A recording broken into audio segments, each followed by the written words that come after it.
Isso, acho que o som tá ok, né? Acho que o som tá ok.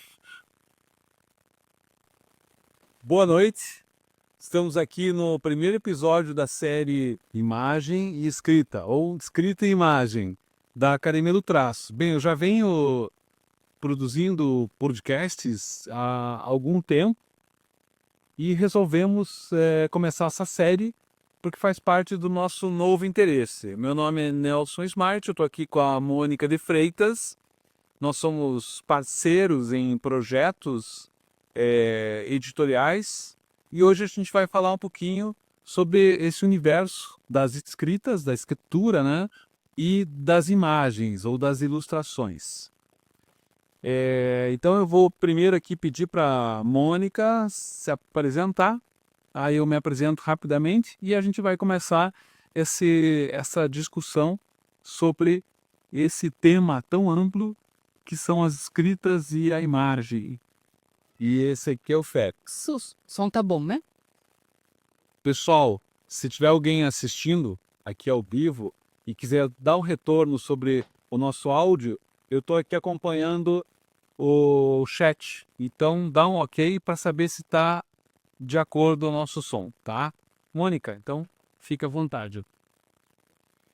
Então, gente, nós costumamos sempre conversar aqui em casa, desde que eu comecei a pesquisar livros ilustrados e, e a gente resolveu ter essa conversa online. Então, a ideia é ter uma conversa informal entre nós dois e depois mais para frente, né, com pessoas que fazem parte das nossas vidas, dos nossos estudos, da pós-graduação, e para a gente ir enriquecendo essa discussão.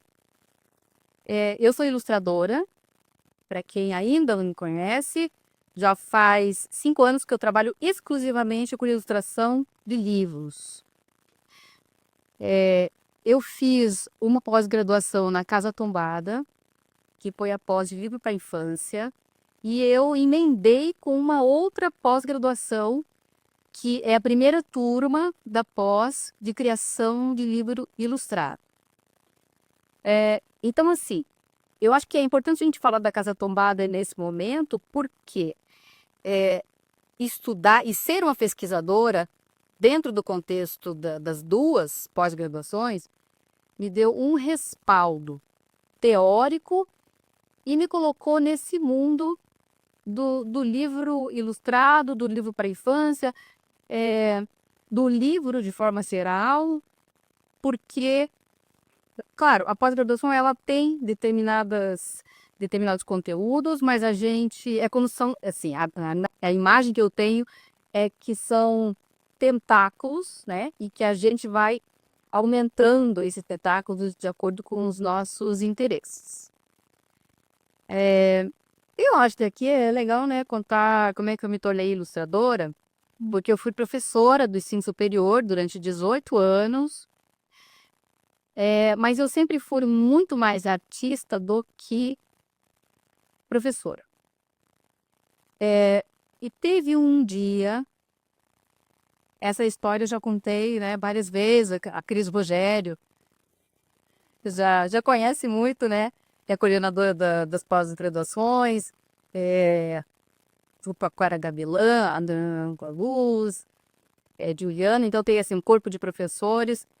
E eu já contei essa história, que um dia aqui no Museu Oscar Niemeyer tinha uma palestra do Odilon Moraes e do Roger Mello, que na verdade eu mal conhecia, mas eu estava naquele momento da vida, né, que eu estava repensando as minhas escolhas, o que eu queria fazer, e chega uma hora que a gente, né, ou abraça o que a gente quer mesmo, né, ou fica uma coisa assim meio sem graça. E daí eu fui nessa palestra, no auditório do MON, e o Odilon, ele estava lançando naquela época o livro Rosa, que é esse aqui. E eu fui ouvir, né? E o livro, ele foi falando que tinha uma relação com o pai dele, que era um homem silencioso. E ele contou muitas coisas que eu tenho anotado até hoje, né? E, e ouvindo aquelas falas, tanto do Odilon como do Roger, aquilo foi me sensibilizando. Ele não estava falando de um livro infantil no sentido, né, naquele sentido de um livro meio infantilizado, né? Era mais que isso.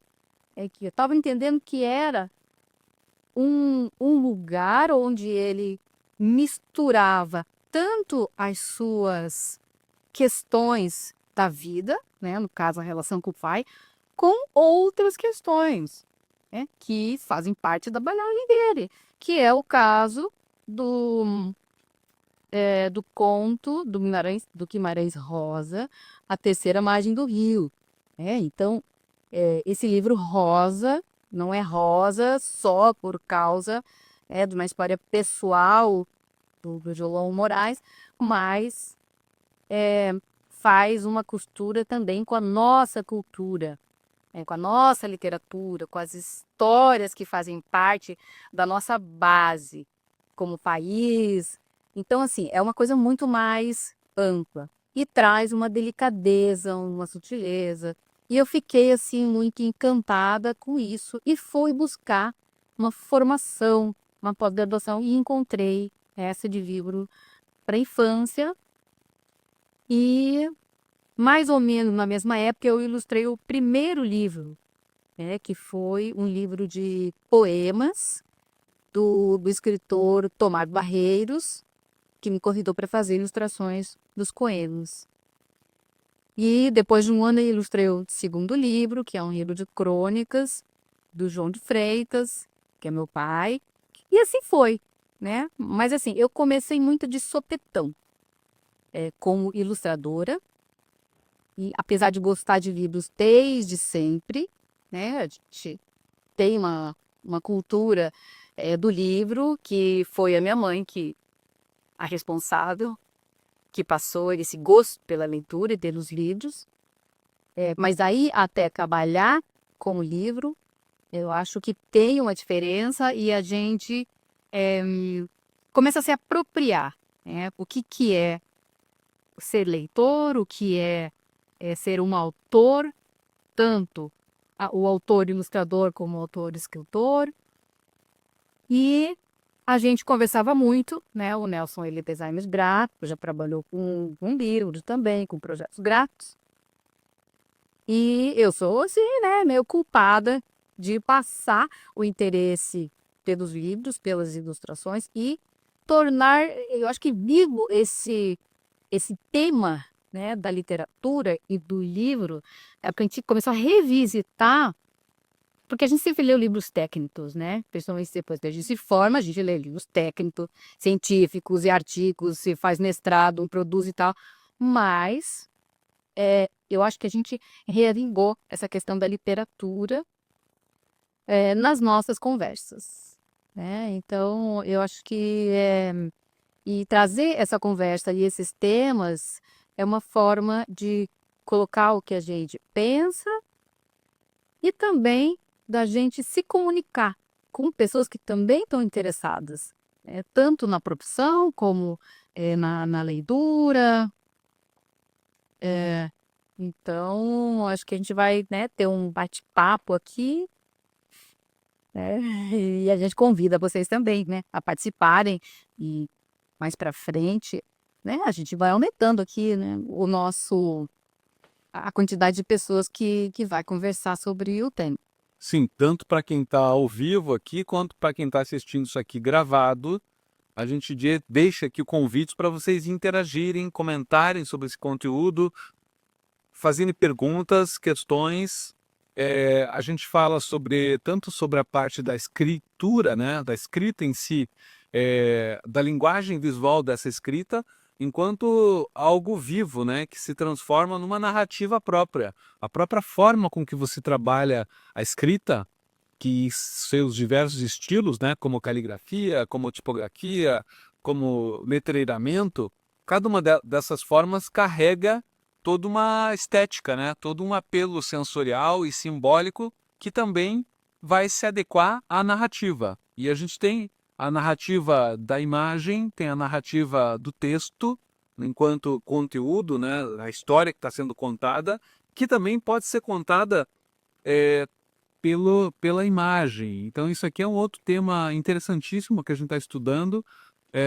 Eu, como designer gráfico, né, já trabalho nesse universo editorial, que são a composição de livros, de revistas, de jornais. Já trabalhei com diversos tipos de materiais gráficos ao longo de 30 anos aí de mercado editorial, de mercado do design gráfico em si.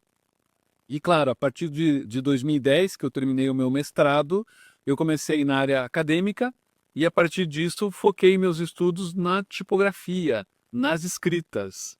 Aí a partir disso acabei fundando, né, montando a Academia do Traço, que trabalha com a ideia da linguagem visual das escritas, né, da caligrafia, do lettering, da tipografia. E agora, nos últimos anos, trabalhando aqui com a Mônica em projetos editoriais, inclusive acho que um dos primeiros projetos em conjunto que nós fizemos foi o livro do João de Freitas, que é o pai dela. Então o João escreveu os contos, foi feito sob a curadoria da Vilma Aguiar, né? A Vilma, ela selecionou os contos do João de Freitas, a Mônica criou ilustrações, porque tinha esse contato muito íntimo com o próprio autor, né? Tá aqui o livro, que é O Tempo do Amanhã. Tempo da memória. O Tempo da Memória. Quase. Deixa pra lá. O Tempo da Memória. E o projeto gráfico eu que criei, né? Então foi uma experiência muito legal. Depois dessa experiência eu acabei diagramando, fazendo projeto gráfico de alguns livros também, junto com a Mônica. Um deles, inclusive, eu fiz toda a parte de texto, de escrita à mão, tratando do narrador com tipo de letra, e quando era o próprio personagem, outro tipo de letra. Então foi uma experiência muito legal, em que a gente trabalhou com o livro da Thelma, Thelma, lá de Brasília. que é o menino desinventor. O Menino Desinventor, exatamente, que foi um projeto fantástico que eu adorei trabalhar. E vendo a Mônica participando dos conteúdos dessa pós sobre o livro ilustrado na Casa Tombado, eu comecei a me interessar.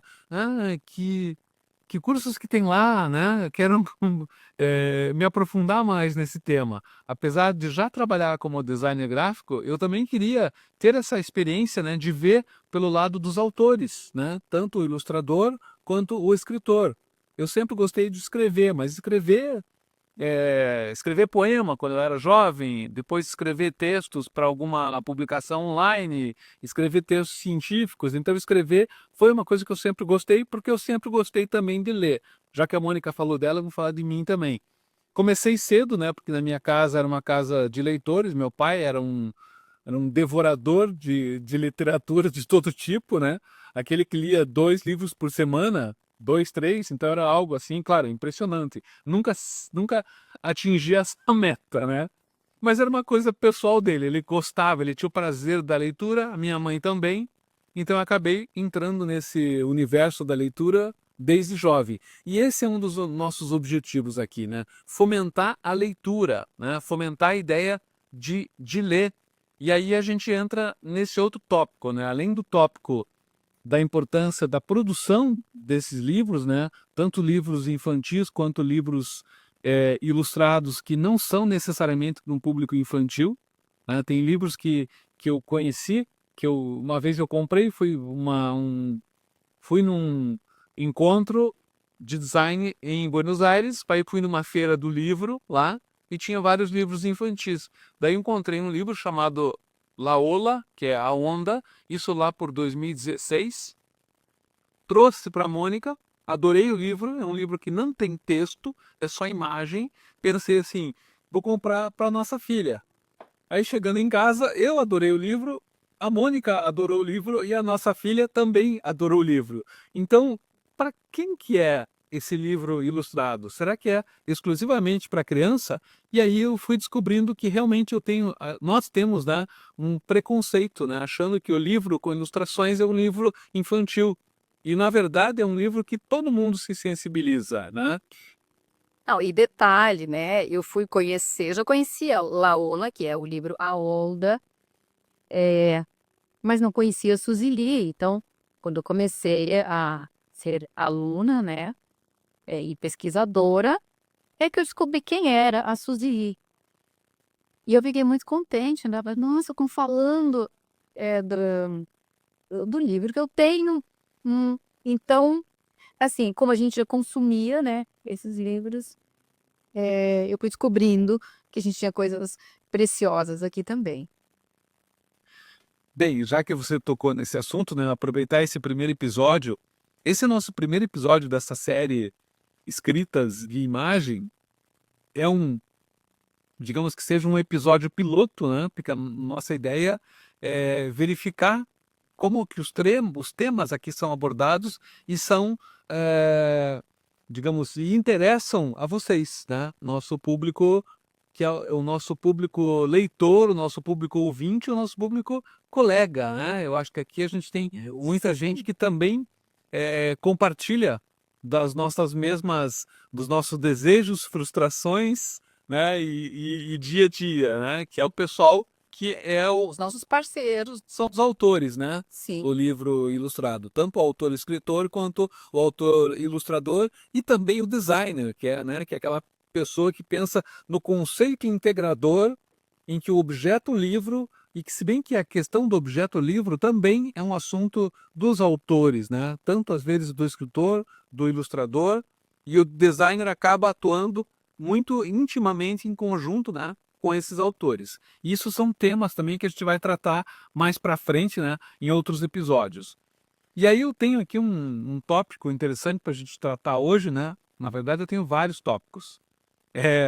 Primeiro, falando sobre a função da arte, que esse aqui é o título de um conto, não um conto, né? É um textinho pequeno do livro dos Abraços do Eduardo Galeano, que a Mônica vai falar sobre ele. E depois a gente vai falar, já comentei sobre isso, está aqui na minha colinha, que é quem lê, né? Essa literatura, será que seria literatura infantil, juvenil, adulta? E no final das contas a gente descobriu que a literatura com ilustrações, ela faz parte do universo do ser humano, né? De todas as pessoas. A gente não tem um público específico. Claro que às vezes eu tenho um público. Você quer ler também, Félix? Eu tenho um público que digamos, prioritariamente infantil, né? Ou prioritariamente adulto. Aí tem temas adultos que não são do universo infantil. Óbvio que eu não vou tratar de violência e de outros temas do universo adulto para criança. Mas eu tenho temas que são horizontais, né, que trabalham com todo tipo de público. Na verdade, tem nem como tratar. Violência não é um tema adulto. Deveria ser um tema adulto, mas não é, Exato, claro. né? Então, eu acho que a função assim da literatura, dos ilustrados, no caso, né, de ser um livro para crianças, ou aquele livro transversal, ele pode tratar da violência, né, desde que tenha uma determinada forma de Sim, uma abordagem lidar com isso, né? que você inclua, né, esse público infantil. É uma forma até de você ampliar o teu público, né? Você trata de uma forma que não seja, digamos, que seja com o tato que requer uma conversa com uma criança e um adolescente, né? Diferente do tato que você tem na conversa com um adulto de temas sensíveis, né?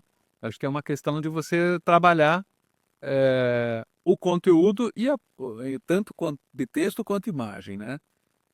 Então esse também é um tema interessante, né? De como que a gente aborda esses públicos. Para isso existem as metáforas, né? As metáforas visuais, as metáforas verbais, porque os livros trazem muito isso, né? Que é uma coisa que diz, né? Que está no lugar de outra. Então a gente acaba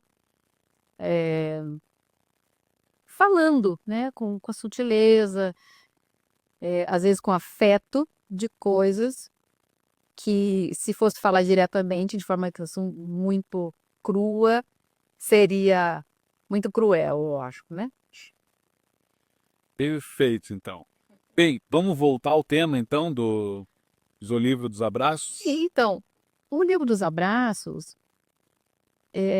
esses dias uma amiga, a Fernanda Maia, que é uma professora do ensino superior, falou assim: Mônica, tem umas alunas que querem que você grave, né, um pequeno vídeo sobre a função da arte na sociedade.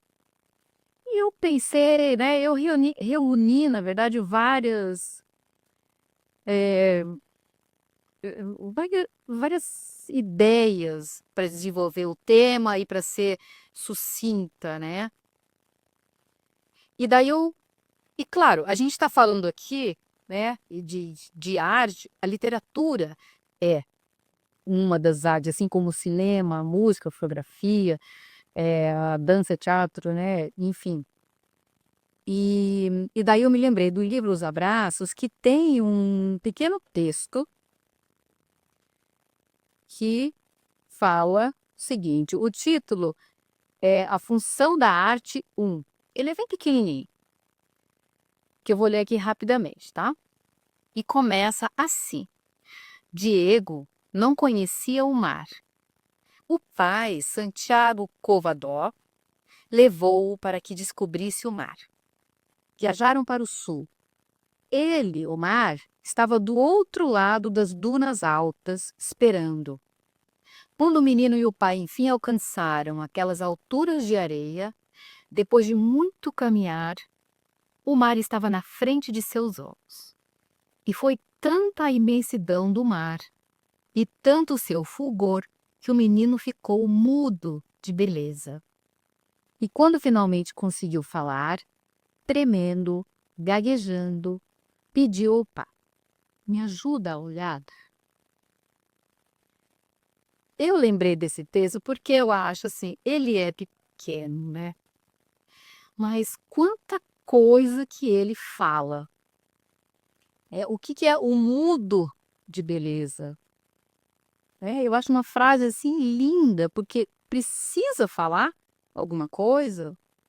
O que está acontecendo dentro dele que impede ele de falar qualquer coisa? Ele está tão extasiado, tão encantado com aquela imensidão. E depois ele pede para o pai, né? Me ajuda a olhar. Como que alguém vai ajudar, né, a olhar? Então, a literatura tem dessas coisas. Eu acho que coloca a gente num lugar, a gente sai daquele cotidiano, né? Você chega, vai pensar na comida e na roupa e não sei o quê, né? Você, eu acho que tem uma predisposição. Para entrar em contato com o que está sendo dito e com o que está sendo mostrado no caso das imagens. E o que é interessante desse texto é que o título dele é A Função da Arte, né? Então, qual é a função da arte? Qual é a função da literatura? Qual que é a função da música? Qual que é a função, né, do cinema? É ajudar a olhar, né? É intermediar, é trazer formas de acessar o mundo, só que a partir de uma outra leitura, de um outro lugar. Eu acredito que é assim, porque o artista, ele vive num determinado tempo, espaço e tem a sua sensibilidade, onde ele lê o mundo e depois ele, de certa forma, né, elabora, reelabora, transforma, transmuta, ele transvê o mundo, que nem o nosso poeta, que nem diz nosso poeta Manuel de Barros, ele transdê, que é uma palavra assim que eu acho maravilhosa. Ele vê, mas ele transvê. E coloca no mundo as obras, né, a arte, que ele faz por meio da sua sensibilidade, né? Perfeito. eu posso comentar um detalhe. Tem eu vejo esse texto do livro dos abraços, né? Digamos, tentando explicar, seria uma metáfora para essa fruição estética, né? Para esse arrebatamento estético que o menino tem ao ver o mar, né? E a gente tem muitas vezes em diversas situações de vida. A arte é uma delas, né? Em que você olha aquilo e você nem tem palavras, né? É algo que você sente. E não é só olhando uma obra de arte no sentido de estar no museu, mas é escutando uma música, né? Você tem esse prazer estético e tem músicas que nos arrepiam. Isso também é função da arte, né? É trazer esse momento de fruição estética, né? Esse sensorial que vem à flor da pele, né? É um despertar da sensibilidade de cada um por meio de diversos sentidos, né? Alguns chefes de cozinha, eles fazem arte, né? Porque a comida é tão sensorial em termos de sabor, de cheiro, de cor, de composição, que você tem uma experiência estética, uma experiência semelhante ou quase, ou até de arte, né? É um tipo de arte para um artista da gastronomia, digamos, né? E a gente acha às vezes uma coisa muito distante, mas a gente tem às vezes prazeres estéticos, né? Com o sensorial do cheiro de alguma coisa, do cheiro do campo, do mar, como essa criança teve, né? Ao enxergar o mar pela primeira vez e pai, me ajude que não cabe, né? Não cabe em mim. Então, isso eu acho muito poético, né? E essa poesia está presente não só no texto, mas está presente em todo o sensorial, né? Não é só na música, mas é numa pintura, é numa escultura, é numa instalação, numa performance de rua, num teatro, né? Numa ópera. Então, eu já assisti ópera, eu me lembro que a primeira vez que fui assistir ópera, eu devia ter uns 17 anos, que foi assim, ópera. Vou assistir. Ópera? É um negócio que eu nem gostava na época do estilo. Agora, quando eu vi aquela performance ao vivo e os cantores, eu nem entendia o que eles estavam falando, mas o sensorial faz você entrar num universo, né? E aí você está tendo você está sendo sensibilizado. E foi uma experiência fantástica. Acabei indo em outras óperas porque eu gostei daquilo. Então tem muito da arte que a gente tem que se deixar levar, né? É se deixar levar, vamos sentir a experiência, né? Vamos deixar esse sensorial nos arrebatar e vamos ver como que é. Então, quando falo em função da arte, realmente, eu como professor, né, como designer, eu me vejo assim numa situação muito difícil. Alguém me pergunta o que é arte, eu falei, bem, eu posso dizer para você, talvez o que não seja arte. Agora, o que é arte é algo muito subjetivo, muito abstrato, né? Acho que a Mônica conseguiu trazer um pouquinho e esse próprio exemplo, como metáfora, acaba aproximando da gente do entendimento, né, do que seja arte. Pode falar. Não, eu concordo com, não com tudo, né? Tipo, acho que culinária não cabe. Sim. Tá.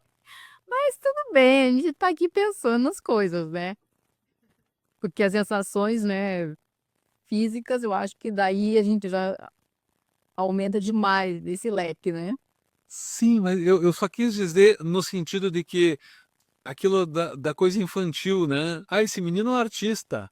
Essa criança é uma artista. Vive fazendo arte. É óbvio que a gente tem que definir também os limites da arte, né? Sim, que a palavra arte dela, claro, ela pode ser usada para um monte de coisa, né? Sim. Assim como design também pode, né? Só de ser, ter design de sobrancelha, né? Então, Sim. não é. E não é design, né? Claro, concordo. Eu acho assim que existem coisas que a gente vai sentir, né?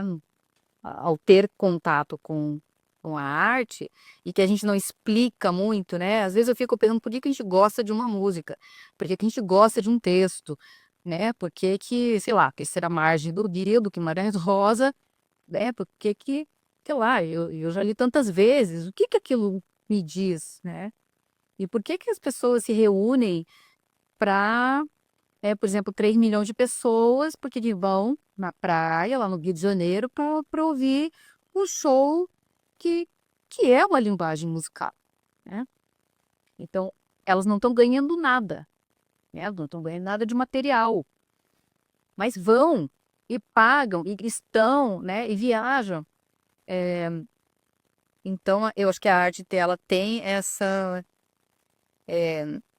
capacidade, né? E daí só voltando um pouco para o livro e para o livro ilustrado, que é o nosso material de trabalho, e para as imagens, para as artes visuais, tem essa capacidade de despertar alguma coisa no nosso sensível, né? Por meio da nossa sensibilidade. Então, não basta a gente comer, beber, né? Que nem a música Comida dos Titãs, né? A gente quer mais, não é só comida do que só comida, né? A gente quer comida, diversão e arte. E é isso, né? Então a gente trabalha com esse objeto que é um objeto que tem a capacidade de contar uma história, de ter uma narrativa. E que maravilhoso a gente ouvir uma história, que maravilhoso a gente ter contato com uma história. E sabe o que eu lembrei? Naquele documentário Janela da Alma. Janela da Alma é um documentário, sei lá, já tem que, uns 20 anos. Mas ele continua sendo maravilhoso, né? E eu lembro que tem uma fala do Wim Wenders que ele diz que a criança, ao deitar, ela precisa de uma história. Porque a história, ela dá sentido. E criança pequena, principalmente, às vezes elas querem ouvir a mesma história. Então a gente lê 50 vezes o mesmo livro. A gente não aguenta mais ler aquela história. E às vezes a gente muda alguma coisinha na história, não serve. Né? Não, tipo, não é assim, né? Eu tinha um problema sério, porque eu inventava histórias para minha filha. De tempos em tempos eu inventava uma história diferente.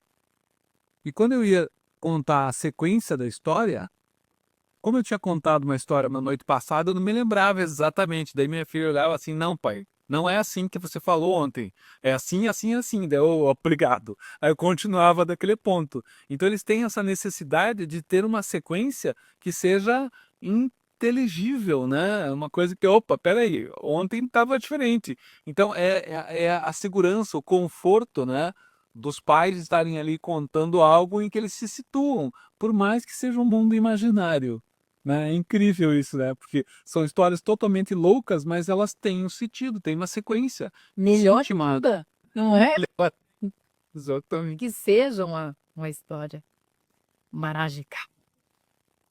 Porque assim, as histórias, elas não precisam, contar nada, não tem compromisso de serem fidedignas com a realidade. No livro, no cinema, seja onde for que a gente esteja contando uma história, é uma história. Então ela pode ir para, né, para os lugares que a gente imaginar. As imagens, elas podem, e elas podem ser mágicas. E eu acho que isso é interessante porque eu acho que ela cutuca, né, ela provoca. Então, e dá margem para a imaginação, né? Mas assim, eu estava pensando nisso e outra coisa ao mesmo tempo. Os livros, né? O que os artistas escrevem, o que os artistas produzem é conhecimento, né? É visão de mundo, é pensamento. Então, por que as pessoas têm às vezes, né, medo? Não, esse livro não. Não, aquele não. né? A Bolsa Amarela tem aqui. Não, esse livro não pode entrar na escola. Né? Por quê? Aquela música, né? Tempo da ditadura que o Chico Buarque fez, ou o Caetano, ou o Gil. Não, essas músicas não. Olha o que ela está dizendo. Então, o artista, imagina só que grande capacidade que a arte tem e os artistas têm de dizer coisas, né? De mudar, de repente, né? Pela sua capacidade de transver, de repente mudar uma forma, né? De uma pessoa estar vendo a realidade. Então, eu acredito, né? Apesar de ter saído recentemente uma pesquisa de que pela primeira vez no Brasil, mais da metade da população é de não leitores, né? Então a gente perdeu. Não vou dizer que a gente está perdendo, né? No gerúndio, não sei, talvez, né? Mas eu acredito que a gente precisa, né, se mobilizar. Eu até por isso que a gente pensou em trazer, né, essa conversa, né? Não é possível, não é possível que as nossas crianças, principalmente, né, o público infantil, tá em formação, que daqui a pouco vão ser jovens adultos, que se distanciem, do que é uma leitura, em termos de conhecimento, em termos de e até de prazer, né? Prazer estético, relação com o seu mundo interior. Então, a gente também vem aqui trazer, né, essa discussão do quão importante é a gente continuar produzindo, a gente falar, a gente fazer um barulho, em relação a esse tema.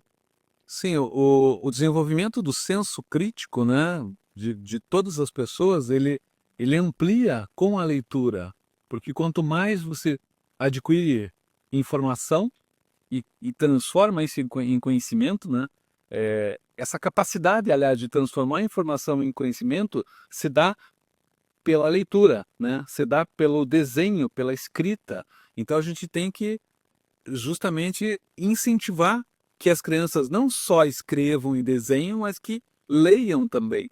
Até porque para você conseguir escrever algo, você tem que ler para ter acesso, né, à construção do pensamento, para ter acesso às palavras, né, a forma de você usar cada tipo de palavra que parece semelhante, mas na verdade cada um carrega um significado ligeiramente diferente do outro e com isso se consegue precisão.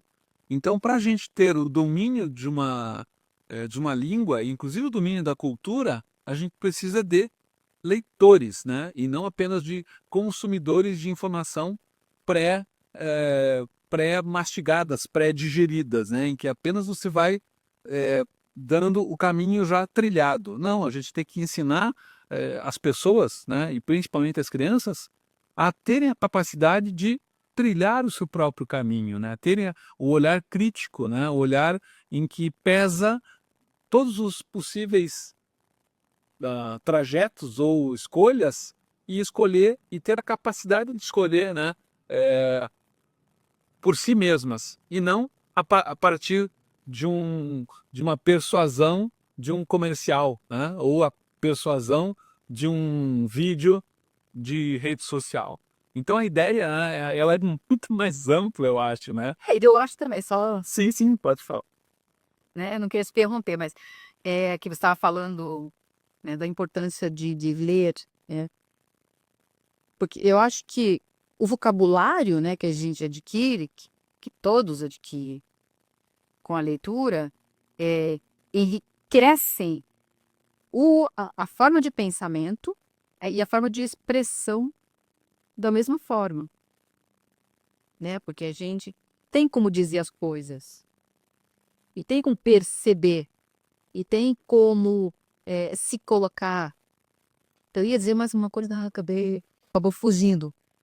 Mas, claro, quanto mais vocabulário, né, a gente tem, melhor a gente consegue expressar o que a gente está sentindo, o que a gente está percebendo do mundo. E é isso. Perfeito. Fugiu. Bem, eu acho que para esse primeiro episódio da série Escrita e Imagem, a gente deu o nosso recado, né? E na verdade aqui é um espaço de reflexão, né? Então a gente não tem as soluções, pelo contrário, né? A gente está em busca das soluções e está construindo essa ideia de ter pessoas interessadas em criar esse universo de leitores, né? Em criar esse mundo em que esse universo se torne algo agradável, né? Algo atrativo. Essa que é, eu acho que é a nossa missão aqui, através da imagem, através da escrita, criar produtos que tenham uma, um potencial transformador.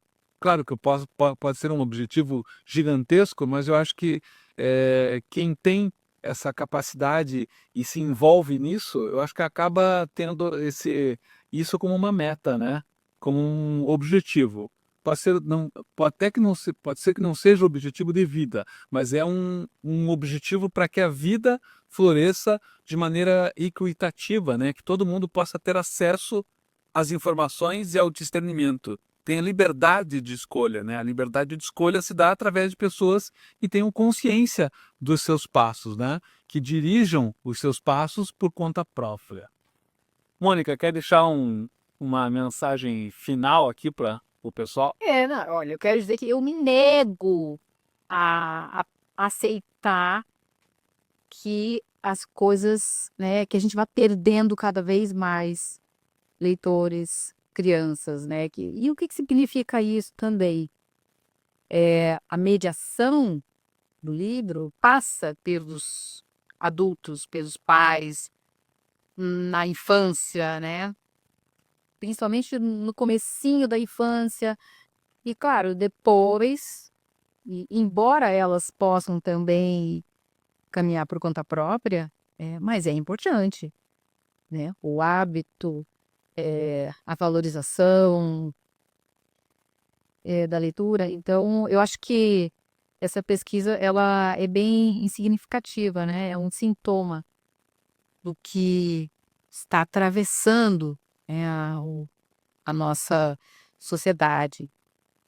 Então, claro, a tecnologia, eu não vou dizer que não, a parte da tecnologia não é isso, né? Porém, que ela não venha, substituir no mau sentido a relação com outras formas de passar o tempo, mesmo que seja um tempo de tédio. Ter tédio é bom, é bom, Sim. né? Puxa vida, não, a gente veio, sei lá, para o meio do mato, né? Ai, meu mãe, meu pai, que saco, não tenho nada para fazer. E, não, assim, claro, isso vai acontecer durante um tempo, mas depois, né? A questão o que eu ia falar aquela hora é a criatividade. Porque a criatividade ela só vai acontecer quando existe um tempo, um tempo de silêncio, um tempo em que as coisas não estão, né, rolando, rolando, rolando, né, numa velocidade doida. Então, além da expressão, né, e do entendimento de mundo, eu acho que tem essa questão de se colocar num lugar de criar coisas também, né, e de descobrir coisas, de ter diálogos internos, que eu acho que isso faz parte do processo criativo. E ter a sua própria condição de ler o mundo, de ver, né, o que está acontecendo, né, em cima, embaixo, atrás. Então, é isso, né? Eu me nego, Lois, a ceder, né? Não é assim mesmo. Não, não é assim mesmo. A gente vai continuar na nossa pesquisa, na nossa produção, no estudo, e na nossa luta, né, e na nossa esperança de que O livro, a arte, as relações humanas, elas não vão se perder, não vão se perder com o tempo. O que depender de nós, a gente vai estar aqui sempre. Perfeito. E para encerrar, tem o meu amigo aqui, Leonardo Silva. O Léo tá fazendo uma pergunta aqui, Mônica. Eu acho que a gente já respondeu, você já respondeu parte dela. Mas é como conseguir gerir uma relação sadia entre livro físico e novas tecnologias, né? Como é que a gente gera essa relação? O que que você... Você quer que eu responda? Sim, acho que dá para... Eu acho que tem espaço para as duas coisas. Eu não acho que seja o um ou o outro. É claro que as novas tecnologias são muito sedutoras, né? Não só para as crianças, para os adultos também. Sim. Porque você tem ali, você vai passando. Nossa, é o vídeo do gatinho, é uma receita de não sei o quê, que maravilhosa. E daí é uma pessoa que descobriu não sei o quê, né? Um creme para pele. Né? É tudo. É tudo ao mesmo tempo, né? E é uma coisa que puxa outra, é infinita. A gente pode passar uma noite, pode não dormir, né? Olhando uma coisa atrás da outra. Porém, nós adultos, né? Eu acho que temos condições de estabelecer limites. Isso para nós e limites para as crianças. Então, a gente é preciso ter prioridades, e ter estabelecidos limites. Na hora, eu vou ficar, sei lá, vou ficar meia hora aqui, mas antes de dormir não vou ficar. Então, eu vou sair com os filhos, na hora que a gente vai almoçar juntos, não tem telefone celular. eu acho que, Tá, pode ir. interrompendo, é uma questão também de exemplo, né? Como uma casa em que os pais são leitores e incentiva a leitura dos filhos, uma casa entre os pais em que os pais têm um controle melhor sobre essas novas tecnologias, os dispositivos móveis, é claro que isso vai influenciando os filhos também. Não é suficiente, claro, né? Porque às vezes o adolescente, né, ou a criança, às vezes muito mais nova, ela sente uma atração muito maior pelo filme, ou pelo TikTok, ou pelo Instagram, do que pelo jogo que está ali, que é um jogo físico, é um jogo mais lento. Você tem que pensar, não tem nada pronto. Inclusive pela leitura, né? Ela não é algo pronto em que você já se diverte 10 segundos, 5 segundos depois que você está olhando. Qualquer história que você tem que ler, você tem que compreender aquele contexto, tem uma narrativa, tem espaço para interpretação, e aí você pode rir.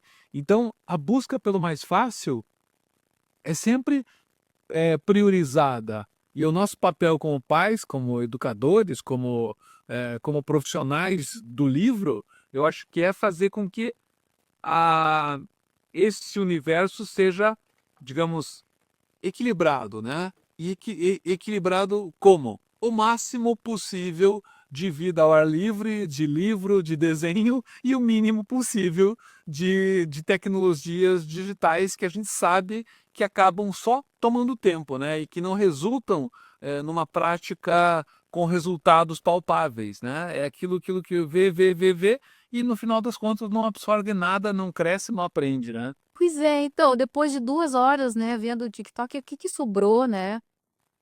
Eu fico às vezes pensando isso. E até estava conversando com o nosso filho mais velho, né? Não, vamos ver um filme, né? Você falou do filme. Não, o filme, já tem muito filme legal, né? Só que o filme ele não vai, né, ser de 15 segundos e 30 segundos, não sei o quê. Não, ele vai ser um tempo de concentração. Você vai estar ali uma hora disponível para aquilo. 2 horas. 1 hora e meia, 2 horas. É uma experiência também, né? Mas eu acho que precisa de uma certa disciplina, para a gente não ser engolido por isso. Porque existe beleza também, sim, nas outras coisas. E sensibilidade. E precisa haver uma disponibilidade. Uma disponibilidade, por exemplo, para ir ver um filme no cinema ou uma exposição, ou ver um artista de rua tocando música. Então, eu acho que a gente tem como ampliar isso. Pegar e pegar um livro, Sim. né? Mas esse é um tema interessante para tratar, que é a própria velocidade da nossa contemporaneidade, né? Do mundo que a gente vive, que exige que você esteja sempre buscando a sobrevivência, buscando pagar as contas, e o tempo de lazer é aquele tempo que eu não quero pensar, então eu deixo que as coisas pensem por mim. E aí a gente é o primeiro erro, né? Em vez de a gente, digamos, lutar contra isso, a gente acaba se deixando levar a favor da correnteza. Mas enfim, eu acho que é um tema. Mas isso, mas não que a gente sempre precise estar pensando, isso, sim. Uhum. né? Porque tem como a gente ter contato com essas coisas que são diferentes, né? Que vêm nas tecnologias, né? Claro, no lado negativo falando, né? E ter nosso tempo de descanso, né? Perfeito. Mas eu acho que além de responder, a gente começou já a refletir sobre o tema, né? Obrigado pela pergunta, pela participação. E pessoal que está assistindo também posteriormente isso aqui, ou está ouvindo, né? Porque isso aqui é um audiocast, né? Como quase todos os podcasts atuais são, né? São em vídeo. Só que, claro, quem está ouvindo isso aqui por um podcast, convido você a entrar no youtube.com/Academia do Traço, tá? Que é o nosso canal em que a gente vai começar a ter esses encontros daqui sobre temas relacionados às escritas e à imagem e à conexão e às narrativas que geram, né, esse desejo nosso de levar isso a público, né? Levar a informação, o texto, a literatura para todo mundo. E mais tarde, né? Daqui a um tempo a gente vai ter convidados também, não somos só nós, né? Sim, vamos ter convidados. Pessoal, boa noite. Agora eu vou tirar o Félix aqui do meu colo para desligar a nossa câmera. Vamos lá, Félix? O Félix foi convidado não oficial.